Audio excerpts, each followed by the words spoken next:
오늘 저녁 놓치면 안 될 뉴스 한판 브리핑. 한판 브리핑 김수민 평론가 나오셨습니다. 어서 오십시오. 네, 반갑습니다. 자, 오늘 민주당 대선 후보 선거대책위원회 선대위가 출범을 했는데 이제 용광로 선대위가 되겠다라는 게 방침이었는데 일단 구성부터 볼까요? 네, 같이 경쟁했던 후보들은 어느 자리로 들어가 있느냐, 이게 첫 번째 관건이었는데, 이낙연, 정세균 전 총리 같은 경우는 다른 원로들과 함께 9명의 상임 고문단에 포함이 됐고요. 예. 그리고 박용진, 김두관 전 후보는 공동선대위원장으로 포함이 됐습니다. 여기는 이제 이광재 의원 같은 경우도 같이 포함이 되었고요. 예. 그리고 추미애 전 장관에게는 단 한 명뿐인 자리, 명예선대위원장, 이렇게 그래요. 좀 중간 정도로 포진이 됐다라고 볼 수 있겠고, 예. 그리고 두 번째로 크게 관심을 모았던 거, 이낙연 캠프 인사들이 어떻게 되었느냐, 이 부분인데, 서른 의원과 홍영표 의원이 12명의 공동선대위원장 중에 포함이 되었다라고 하는 것입니다. 예. 그리고 총괄 선대본부장에는 조정식 의원, 원래 이재명 후보 캠프에 있었던 조 의원이 됐는데 아마 이 자리가 실무 핵심이라고 봐야 될 것 같고요. 여기서 이제 상황실장하고 비서실장에 대해서 관심이 모아졌는데, 상황실장에는 원래 이 캠프 인사였던 김영진 의원에 더해져서 청와대 출신인 고민정, 진성준 의원, 그리고 무게파로 꼽혀왔던 조응천 의원이 추가가 됐습니다. 예. 비서실장은 원래 이재명 후보 비서실장을 맡아왔던 박홍근 의원에 더해서 이낙연 캠프 출신인 최인호 의원, 이렇게 투톱 체제로 임명이 될 것 같고요. 예. 그런데 이번에 비서실장 이상으로 비서실 부실장이 누구냐가 더 큰 관심을 모았습니다. 원래 부실장을 맡았던 정진상 부실장이 공동 부실장으로 들어갔고요.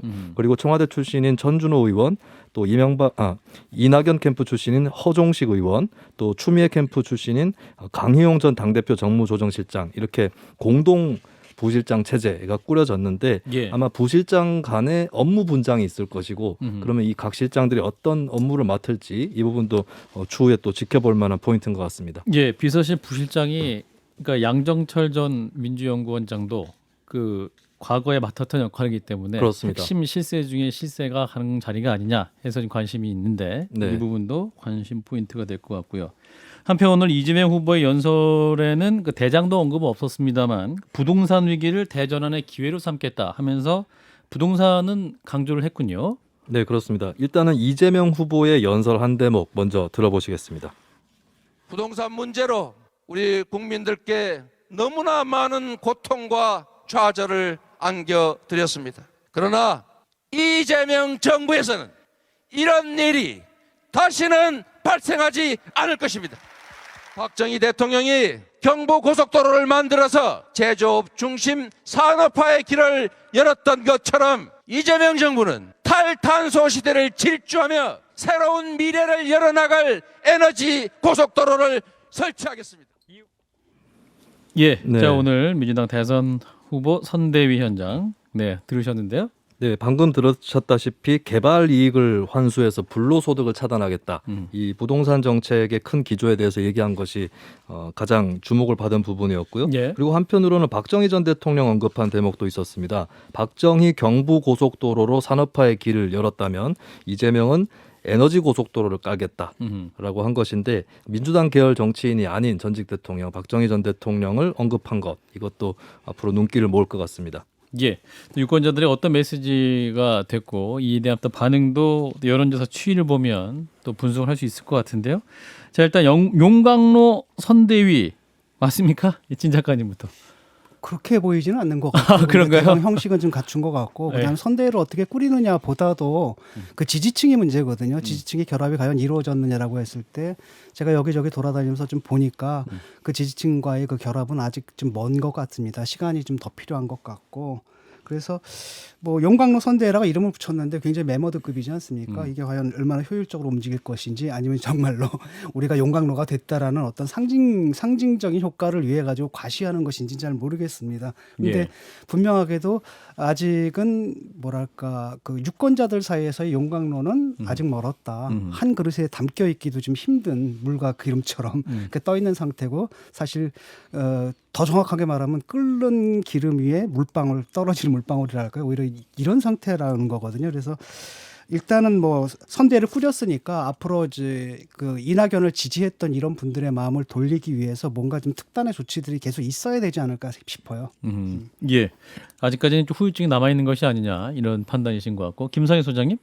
뭐 저는 기본적으로는 잘 됐다라고 봅니다. 일단 이낙연, 정세균, 이해찬 이렇게 세 분이 상임 고문단에 들어간 것이 기본 수였다라고 보고요. 예. 그다음에 후보자 직속위원회를 구성을 하면서 추미애, 이광재, 김두관 그리고 이종석 그 전 장관 이렇게가 지금 뭐 평화번영위원회, 균형발전위원회, 미래경제위원회 그리고 사회대전환위원회 등을 맡았지 않습니까? 그래서 각자의 그러니까 민주당의 이 주력 멤버들이 각자가 펼칠 그림을 그리고 이것을 이제 후보자가 직속위원회로 껴안은 그림도 재미있게 봤고요. 그다음 비서실에 비서실장에 최인호 의원을 배치한 것은 사실은 좀 놀랐습니다. 아 그런가요? 예, 이 후보자 직할기구라서 비서실이 되게 중요해서 비서실을 안 거치고 일을 못 하는데 최인호 의원이 지금까지 사실 이재명 후보에게 굉장히 날선 입장을 보내왔던 분이거든요. 끌어안았다라는 거예요. 이건 근데 형식적으로 끌어안을 수가 없습니다. 실제로 선거 돌아가서 사무실에 앉아 있으면요, 이 박홍근 비서실장은 알게 하면서 최인호 비서실장 모르게 일 못 하거든요.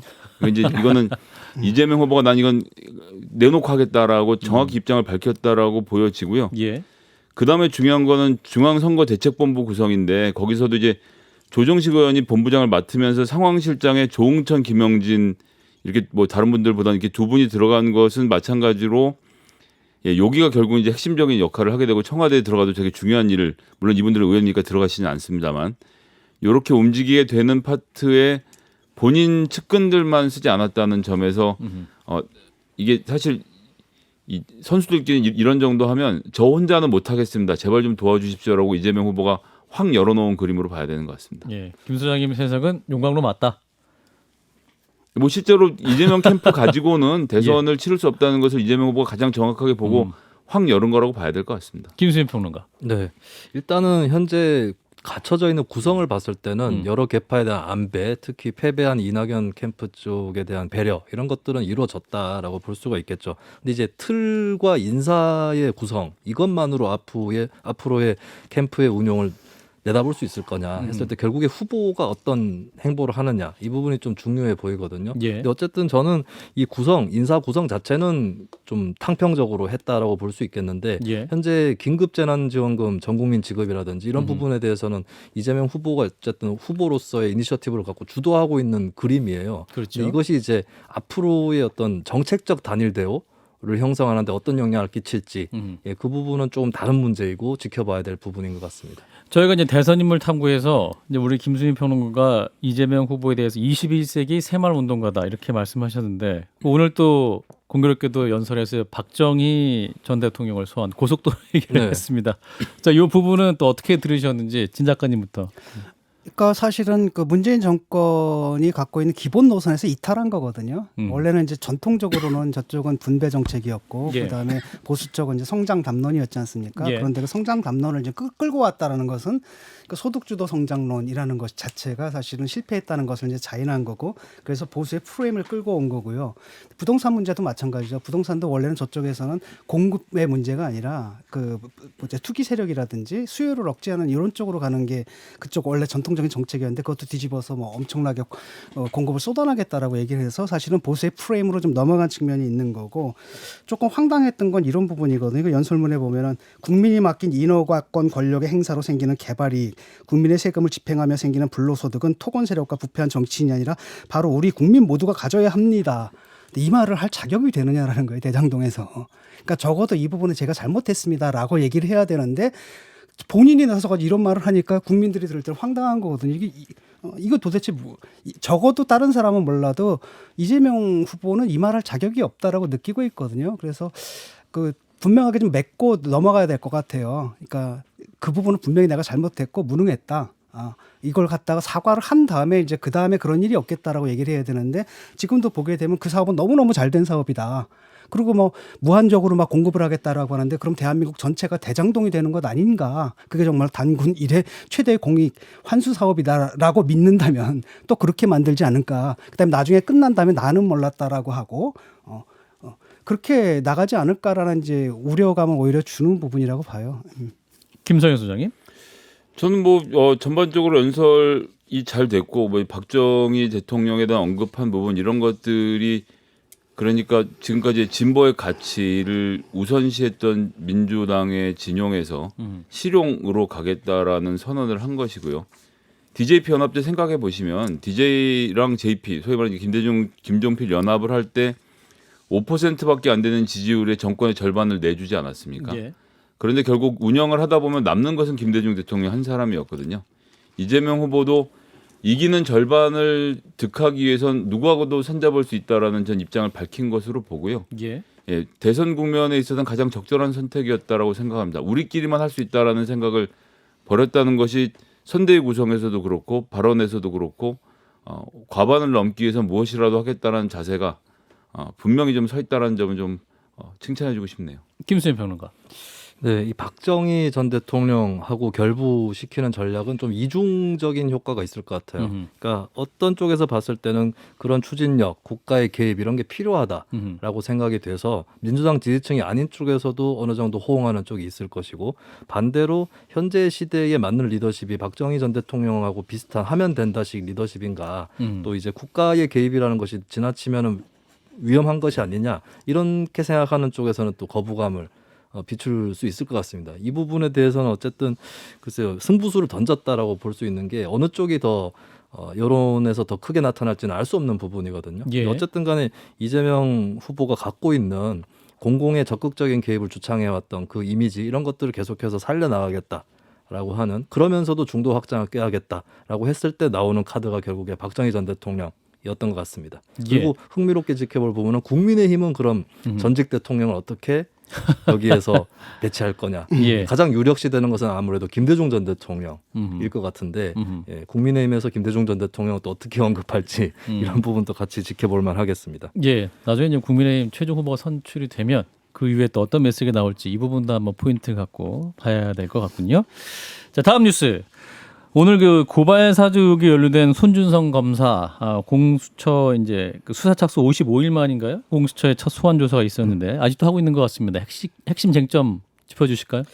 네, 일단은 두 가지가 쟁점이라고 볼 수 있을 것 같은데 첫 번째는 이 김웅 의원을 거쳐서 조성은 씨에게 전달된 그 메시지와 자료들을 최초로 전송한 것이 손준성 검사인가라는 부분입니다. 텔레그램 그렇습니다. 고발장과 네, 메시지. 손준성 검사의 주장은 누군가가 자신한테 보낸 것을 반송했던 것이고 혹은 이제 자기가 어쨌든 간에 김웅 의원에게 그걸 보낸 적은 없다라고 하는 거였거든요. 예. 여기에 반해서 공수처의 입장은 메시지라든가 자료마다 손준성 보냄이라고 표시됐기 때문에 어쨌든 최초 전송을 한 것은 손준성 검사이다라고 하는 거고 제3의 가능성도 거론되고 있는 게 예. 손준성 검사에서 김웅 의원에게 전달된 것이 아니라 중간에 누군가를 거쳤을 수 있다라고 하는 것도 같이 거론이 되고 있습니다. 그리고 두 번째는 판결문 문제인데요.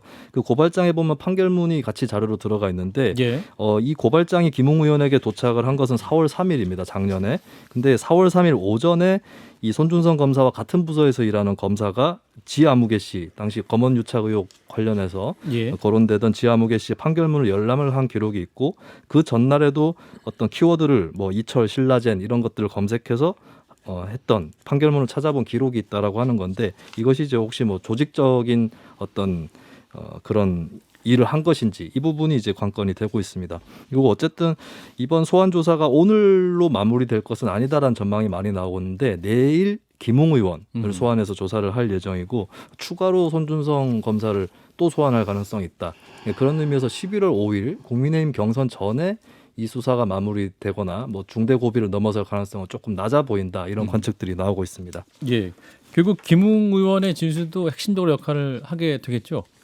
그렇습니다. 일단은 제기되어 있는 그 전달 통로는 손준성 검사에서 김웅 의원이기 예. 때문에 김웅 의원이 실제로 조성은 씨에게 전달을 했는지 이런 부분들을 다시 확인을 하는 그런 절차가 될 것 같습니다. 예. 자, 현재까지 공수처의 수사 과정 어떻게 보시는지 진 작가님부터. 일단 뭐 그 구속영장 신청하면서 그 모든 게 다 성명불상으로 나와 있거든요. 그러니까 아직도 핵심적인 물증은 못 잡은 것 같고, 예. 뭐 저는 이제 늘 그렇게 얘기를 하지 않았습니까? 이건 사실 김웅발이다. 김웅과 손준성이고 손준성 검사가 거짓말은 하지 않았을 것이다. 다만 절반의 진리를 말할 뿐이다라고 했을 때 여기 말한 제3의 가능성이 있지 않습니까? 이게 좀 가능성이 가장 크다고 보는데 문제는 뭐냐면 이분이 가가지고 뭐 그 얘기를 하겠습니까? 안 하겠죠. 김웅 의원요? 예, 김웅 의원도 그렇고 그다음에 손준성 검사도 그렇고 아마 묵비권을 행사하거나 아니면 모른다, 기억이 안 난다라든지 이런 식으로 한다라는 거죠. 그래서 특별한 물증이 확보되지 않는 이상은 사실은 이거 기소조차도 상당히 좀 힘들지 않은 상황이 아닌가 이렇게 생각되고 더군다나 거기서 이제 뭐 윤석열까지 올라가는 건 좀 또 다른 문제거든요.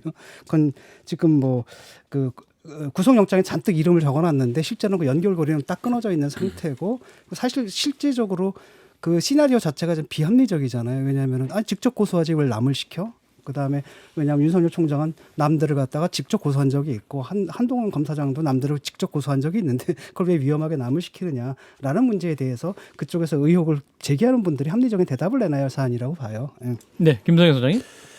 전 일단 윤석열 총장이 몰랐을 수가 없는 게 수사정보정책관이라고 하면 직보를 하는 자리고요. 뭐 차장검사를 거친다고 말은 돼 있지만 뭐 검사들이 그건 다 일관되게 하는 이야기입니다. 그리고 이 직전에 있었던 판사 사찰 문건을 작성하고 해서 보고했던 지시를 받았던 자가 손준성 검사였고 그것을 보고를 검찰총장이 직접 했던 관계 등을 살펴보면 윤석열 손준성 사이를 끊어내는 건 무리라고 보고요.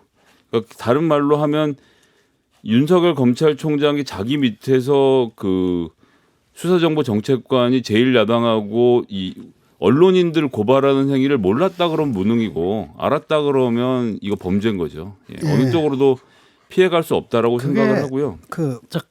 예, 잠깐만 김성현 소장님 다 끝나셨어요? 예, 그리고 이제 그 지금 이제 수사정보정책관이라는 게 옛날에 이제 소위 말하는 이제 범죄정보정책관이지 않았습니까? 예. 우병우 검사가 제일 대표적이었고 그때 2담당관을 했던 게 윤석열 검사였어요. 그러니까 2담당관이라는 게 전반적으로 이제 정치 관련된 이슈들을 다루는 곳인데 여기가 하필이면 지모 씨 판결문을 검색을 그날 했다? 이랬는데 이게 검찰발이 아니다라고 말하는 것은 무리이기 때문에 전 물증이 충분하게 확보된 상태라서 어떻게 대한민국 검찰이 대낮에 제1야당이랑 짜고 언론인들을 고발할 조치를 하고 있는지 참 한심하기 이를 데 없습니다. 물증은 확보되지 않았죠. 공소장을 봐도 모두 다 성명불상으로 나와 있고 그다음에 윤석열과 연결되는 그 고리에 대한 언급은 딱 빠져 있거든요. 그걸 채우는 게 딱 하나인데 조직도예요. 이거 첨가했다가 얼마나 비웃음 당했습니까 공수처가. 예. 자, 이 상황 어떻게 진행될지 우리 김수인 평론가도 한 말씀 더 해주시면. 네, 현재 공수처 수사가 어느 정도 진행되었는지는 좀 밖에서도 알 수 없는 부분이 있는 것 같습니다. 예. 그래서 좀 건너가야 될 다리들이 좀 남은 것 같고 1차적으로는 성명불상으로 많이 처리돼 있었던 부분이 있잖아요. 그 네. 부분을 그게 이제 진짜로 아예 감을 잡지 못해서 감조차 잡지 못해서 성명불상이 된 건지 예. 아니면 어느 정도는 특정해 들어갔는데 뭐 수사 기밀을 유지한다거나 또 완벽하게 좀 진술을 손 검사라든지 김웅 의원한테 받고 나서 채우기 위해서 성명불상으로 비워둔 건지 이 부분도 좀 알 수 없는 부분이거든요. 예. 그래서 일단은 손준성 검사 소환 조사가 끝나봐야 이 고리에 대해서 좀 드러나지 않을까 그렇게 보여집니다. 뭐 직접 증거 부분은 이미 언론에 보도된 바가 있습니다만 이 수사정보정책관실에서 일하는 직원들이 이 지시를 받고 그런 단어를 검색했고 그 검색한 기록이 컴퓨터에 남아있기 때문에 전 물증은 충분히 있다고 봅니다. 지시를 받고라는 말. 예. 그게 문제죠. 예. 예, 이 얘기 여기서 마무리하고요. 자, 국민의힘 경선 얘기하겠습니다. 자, 오늘 유승민 국민의힘 후보가 대선 공약을 발표했습니다. 성범죄 처벌을 강화하되 무고죄 수사유예 지침 폐지하겠다 이런 내용인데 그러면서 최근 탤런트 김선호 씨 논란도 언급을 했습니다. 네, 김선호 씨 논란에 대해서 먼저 말씀을 좀 드리면 이 김 씨의 옛 연인이라고 하는 모 여성이 처음에 주장을 했던 게 있는데 예. 임신 중절이라든지 이런 것들을 강요받았다라는 글을 올렸거든요. 그러니까 처음에 김선호 씨가 비난을 많이 받다가 반박하는 증거들이 나오면서 분위기가 반전되고 있는 그런 상황입니다. 이걸 이제 유승민 후보가 오늘 언급한 이유가 성범죄도 엄벌을 해야 되지만 무고죄에 대해서도 엄벌해야 된다 이런 입장을 낸 것인데요. 여기서 구체적으로 도출된 정책은 유승민 후보 측의 정책은 성범죄 무고죄 수사 유예 지침이라는 것을 폐지한다라고 하는 겁니다. 예. 그러니까 이 지침이 어떤 것이냐면 원래 취지는 성범죄 피의자가 무고죄로 맞고소를 할 경우에 피해자들이 성범죄 신고를 꺼리게 되거나 그 사이에 뭐 재판까지 가는 데 있어서 힘든 일이 발생한다. 위축시킬 수 있기 때문에. 예, 그래서 그 전까지 그러니까 성범죄 문제부터 먼저 수사하고 그 전까지는 무고죄에 대한 수사는 유예한다라고 하는 지침이고 현재 시행이 되고 있는 거거든요. 근데 여기에 대해서 유승민 후보는 이것은 이제 폐지를 해야 된다라고 무고죄에 대해서도 중요하게 좀 생각을 해야 된다 이런 취지에서 입장을 내놨는데 여성계에서는 또 좀 비판 여론이 있을 것으로 그렇게 전망이 됩니다. 예, 자, 이 성범죄 무고 무고죄 관련한 공약 후보들 사이 잇따라 등장했죠. 앞서 윤석열 후보도 일반 무고보다도 엄벌해야 된다라는 공약도 말을 하기도 했는데 어떻게 봐야 될까요? 후보들이 들고 나온 이유, 진 작가님. 저는 아주 비판적입니다. 그리고 윤석열 후보 만나서도 이 부분을 비판을 했고요. 근데 이번 얘기는 뭐냐면은 그 성범죄 형량이 높아갔기 때문에 그에 상응해서 올려야 된다. 뭐 이렇게 해명을 하긴 하는데 제가 이제 걱정하는 부분은 그거거든요. 근데 이것이 그 미투 사건 같은 것들 여성들의 신고 의혹을 꺾어놓을 수가 있다. 네. 이 부분에 대한 대책은 있느냐라고 했을 때 차후 그 부분들을 그 꼼꼼하게 살피겠다라고 얘기를 했는데 예. 저는 이거는 굳이 할 필요 없는 거라고 보거든요. 예. 그냥 놔두면 될 것인데 아마도 2030 그 남성들의 지지를 얻기 위해서 좀 경쟁적으로 좀 이러는 것 같아요. 경선 중이라서. 후보들이. 그래서 저는 이런 사안들을 그 선거와 연관시켜가지고 이런 공약을 내놓는 건 굉장히 비판적입니다. 예. 네. 자, 김상현 소장님. 일단 성범죄 무고죄 기술이 굉장히 낮아요. 그러니까 거꾸로 얘기하면 무고로 하는 사람 여성의 숫자가 적다는 것의 반증이기 때문에 예. 이 문제는 좀 침착하게 들여다봐야 된다고 생각을 하고요. 기본적으로는 김선호 씨와 이 예련이 논란이 됐을 때 언론이 신난다라고 도배를 했던 것부터가 문제인 겁니다. 언론이 기본적인 보도 윤리가 없는 거죠. 사실관계에 대한 예, 사실관계에 대한 확인 뭐 있습니까? SNS 한 줄 나오면 뭐 일단 다 모두가 써서 모든 사람들에게 망신을 시키고 난 다음에 아니네라고 하는 국면으로 가고 있는 거 아닙니까? 그냥 김선호 씨 입장에서 뭐 전 이 문제를 제대로 알고 있는 것이 아니기 때문에 함부로 말씀드리긴 어렵지만 어쨌든 임신 중절을 포함해서 이런 문제는 성인 간에 벌어진 일이잖아요. 그럼 네. 성인 간에 합의를 하는 과정을 언론이 다루지 말아야 하는데 이걸 이제 크게 다뤄서 김선호 씨도 개인적으로 굉장히 명예의 상처를 입고 이 여성들도 굉장히 어려운 상황을 만들어 놓고 언론이 이제 정치한테 니는 뭐 하는 거냐고 물어보는 그림이라서 이거는 무슨 법으로 규제하기를 떠나서 언론이 자정 문화를 만드는 작업들도 병행해야 된다고 생각합니다. 예. 이게 어떤 뭐 폭로가 되고 그걸 또 다시 확대 재생산하고 또 최소한의 아니면- 취재는 하고 보도들을 하고 이 실명은 나중에 뭔가 최소한 기소가 된 데마다 공개하는 정도의 원칙은 지켜야 되는데 그냥 유명한 사람 나오면 무조건 써놓고 보니까 이게 무고죄가 당연히 커질 수밖에 없는 그림이 그려지고 여기에 대해서 정치권에 반응하라고 하니까 이야기가 나오는 구조로 가고 있는 거 아닙니까? 이제 네, 이렇게 진 작가님. 만약에 보수당에서 이런 공약을 냈으면은 민주당에서 비판을 해야 돼요. 근데 비판 못 하거든요. 이거 그 표 때문이거든요. 이런 사안을 이렇게 처리하면 안 됩니다. 이거는 이걸 이용하는 사람들도 문제고, 그다음 거기다 비판 2030의 표가 두려워가지고 비판 못하는 사람들도 문제고, 결국 여성 단체들만 지금 비판하고 있는데 우리가 이런 식으로 이 문제를 방치해서는 안 된다고 생각합니다. 예. 예. 자, 다음 이슈 넘어가겠습니다. 뜨고 있는 주사일제 공약. 이제 이번 대선에서도 새롭게 부상하고 있는 공약 중에 하나죠. 주사일 근무제. 심상정 정의당 후보가 꺼낸 데 이어서 이재명 후보도 언급을 했습니다. 네. 이재명 후보는 명확한 입장이라든지 상세한 방안을 내놓지는 않았는데 어쨌든 예. 언급을 하면서 이것이 크게 확산되는 그런 분위기거든요. 여기 또 맞물려서 심상정 후보는 좀 더 나아간 방안을 내놓기도 했습니다. 이거를 단계적으로 확산한다. 그러니까 주사일 근무제를 대기업, 공기업부터 실시하고 먼저 하고 그 다음에 중소기업이나 하청기업, 그 다음에 프리랜서 자영업자로까지 확산한다 이렇게 내놨는데 이게 좀 흥미로운 게 노동자들 입장은 좀 엇갈리고 있다라고 하는 보도들이 나가고 있고. 왜 자꾸 쉬냐 이런 분도 있고 쉬자라는 분도 있고 뭐 이런 겁니까 그러면? 예, 이게 보면 업종별로 일단 분위기가 나뉘는 게 대표적으로 이제 금융노조 같은 경우는 주 5일제 근무를 선도했던 그 집단이에요. 그래서 네네. 4일제로 줄이는 거에 대해서도 적극적이다라고 찬성이다. 하는 그런 보도가 나가고 있고 또 보건의료노조 같은 경우나 호텔이라든지 이쪽 업무에 종사하시는 분들은 교대 근무라든지 1일 근무 시간이 많기 때문에 주 4일로 줄어들면 좋다라고 하는 입장이에요. 근데 제조업 사업장에서는 좀 부정적이라고 합니다. 예. 임금이 삭감되는 우려가 있다라고 하는 게 크고 그리고 주 52시간 근무제가 아직 정착이 안 됐기 때문에 예. 노동운동 일각에서도 이거를 사각지대부터 해소해야 된다. 그게 더 급하다 이런 여론이 많고요. 그리고 어떤 여론조사 결과도 흥미로운데 제가 대략적으로 말씀드리면 20, 30대는 주사일 근무제 긍정적인데 40대, 50대에서는 좀 부정적으로 비교적 그렇게 나타났습니다. 예. 예, 그리고 더 특이한 부분은 정의당 지지층에서 이 여론조사에서 부정 평가가 좀 더 높았다는 거. 아 그런가요? 그렇습니다. 아하. 애가 고등학교 가봐야 알아요.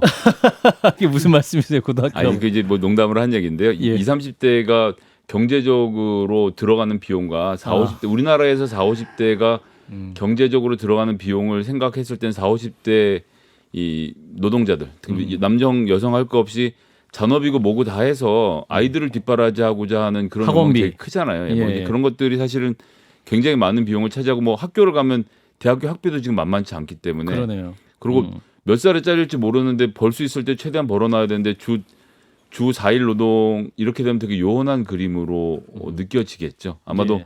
정년이 보장되어 있는 직종들에서 뭐 좋은 제도다 생각을 하겠지만 지난번에도 심상정 후보 나왔을 때도 말씀드렸습니다만 지금 30인 이하 사업장에서 일하고 있는 노동자가 60%고 플랫폼 다 깔려 있는데 이런 부분을 어떻게 정리할지 대책 없이 주 4일만 하나 갖고 얘기를 하면 안 된다. 물론 심상정 후보도 그 하나만 갖고 하시는 말씀은 아닐 테니까 노동 의제는 대선 때마다 이렇게 좀 치열하게 다퉈볼 필요가 있다고 생각합니다. 예. 자, 진 작가님. 예, 장기적 방향은 맞고요. 또 여러 가지 연구 조사에 따르면은 주 4일제가 이제 생산성 향상에 큰 도움이 된다. 이제 예. 문제는 뭐냐면 이제 현실이지 않습니까? 우리가 이제 여러 가지 격차를 고민하는데 또 하나가 뭐냐면 노동자들 간의 격차예요. 뭐 대기업 노동자들은 정말 편하게 정규직으로 4일 근무하는데 사실 비정규직이라든지 그쪽 밑에 있는 노동자들은 그렇지 못하거든요. 라고 한다면 이걸 도입하기 위해서는 뭐가 돼야 되냐면은 타협이 돼야 되거든요. 양보가 있어야 되는 겁니다. 근데 그 양보를 하려고 하느냐라는 문제라는 거죠. 그래서 이 문제는 장기적으로 좀 해결해야 되는데 하나의 의제를 던져놨지만 그다음에 진보 정당은 그런 의제를 갖다 선도적으로 던지는 건 잘했다고 봅니다. 하지만 이것을 현실화시키기 위해서는 굉장히 많은 과정들이 필요하고 예. 특히 우리 사회도 이제는 이제 타협을 좀 해야 됩니다. 작게 걸 좀 내려놓고 양보하고 하는 사회적 대타협의 문화를 좀 만들어 나가면서 정착시켜 나가는 방향으로 했으면 좋겠습니다. 그리고 아직도 주 5일제가 정착도 안 됐거든요. 조금 성급한 측면이 52시간 있습니다. 근무 예. 그것도 정착이 안 주 됐고 50시간, 예. 또 그 자체도 이제 추가 어떤 근로 시간 인정 부분도 아직 제대로 되지 않고 있는 상황에서 또 이게 4일 근무까지 가면 너무 또 어렵지 않겠느냐. 뭐 이런 원래 현실적인. 40시간 먼저 가야 되는 거 예, 아니에요? 예. 네. 여기까지 논의할게요. 김수인 평론가였습니다. 고맙습니다. 네, 감사합니다.